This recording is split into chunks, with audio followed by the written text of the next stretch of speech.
Okay, in part 2 of chapter 5, we're going to talk about centripetal acceleration.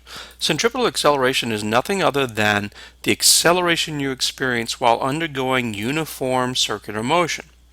So you're going around in a circle and your velocity, the magnitude of your velocity, stays the same all the way around the circle.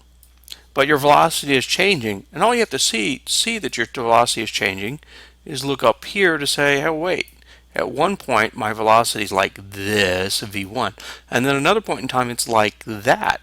Well, a change in velocity is acceleration. So even though the magnitude of velocity is changing, right?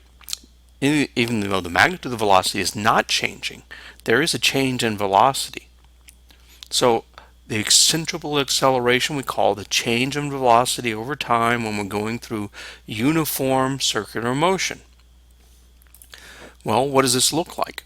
If we talk about what is the change in velocity from one moment to the next, well, we end up with something that looks a lot like all of this, and delta S is r delta theta, etc., etc., etc.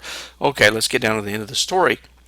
Centripetal acceleration is either v omega or v squared over r, or we can write it as omega squared r, right?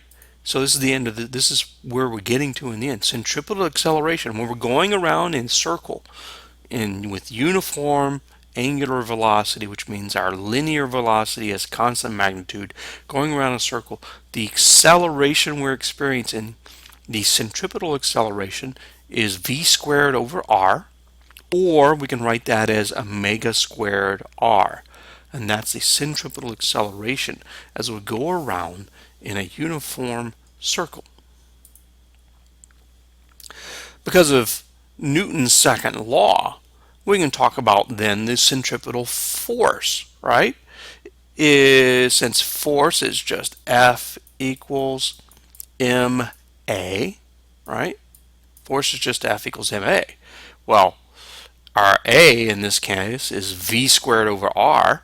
So centripetal force, the force being exerted on us in order to make a mass go around in a uniform circle, has to be mv squared over r, or we can use the other form for centripetal acceleration and say the centripetal force has to be m omega squared r. And both of these are the same equation, right? Same equation. So centripetal force is either mv squared over r or m omega squared r. Where does that come into play? Well, when we want to go in a circle in our car, and we want to go through a turn in our car, well, Newton's second law matters. We have to have friction, right? There has to be a frictional force exerted on the car to make it go in the circle. All right, the tires exert a force on the road exerts a force on the tire that makes it go in a circle. That centripetal acceleration is mv squared over r. We can, in fact, and you see this all the time, we can design ideal turns. All right, we can design an ideal turn, and in an ideal turn, you don't need friction. This could in fact be frictionless, and the force of gravity, because of the tilt here, the force of gravity is what makes you go around in a circle. And we can figure out all of that, and down here we have it, the angle, right? The angle of an ideally banked turn.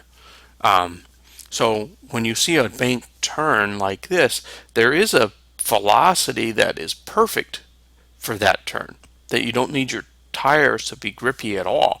This is why you see banked turns in racetracks, and you see banked turns on high-speed highways, things like that, to try and use gravity to help us around the turn so we don't win so much on friction. The other place, well, all right, and that's it for this part on centripetal acceleration and centripetal force. In the next segment of this chapter, we'll talk about centrifugal force, which is a fictitious force, but we'll cover that in the next segment.